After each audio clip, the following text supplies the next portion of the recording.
আমি যখন ঘরে একা অভিনয় প্র্যাকটিস করি তখন কোনো অসুবিধা হয় না, কিন্তু সবার সামনে অভিনয় করতে আমার একটু ভয় ভয় লাগে। কি করব স্যার, প্লিজ হেল্প মি। চলো। এটা খুব বড় একটা সমস্যা। তাই আজকের ভিডিওতে আমরা জানবো কিভাবে অভিনয় করার সময় ভয়কে কাটানো যায়। Welcome to actors mindset series episode 2, যেখানে আমরা শিখছি অভিনেতা হতে গেলে কিভাবে মানসিক বাধাগুলোকে কাটিয়ে উঠতে হয়।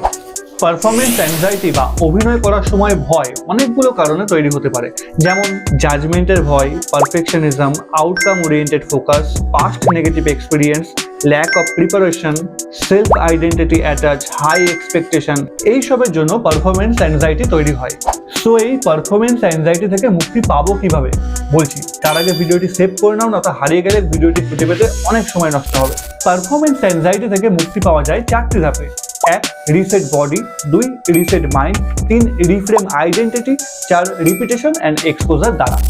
আমি তোমাদের জন্য একটা 10 মিনিটের ডিটেলস রুটিন তৈরি করেছি, যেটার দ্বারা তোমরা এই 4টি স্টেপকে কাজে লাগিয়ে পারফরমেন্স অ্যাংজাইটি থেকে বেরিয়ে আসতে পারো। কমেন্টে লেখো মাইন্ডসেট, আর আমি তোমাদের ইনবক্সে এই রুটিনটি পাঠিয়ে দেবো। তবে হ্যাঁ, এটা শুধুমাত্র একটা মনাস্ট্রির ফলোয়ারদের জন্য, তো আমাদের ফলো করে নিতে ভুলো না।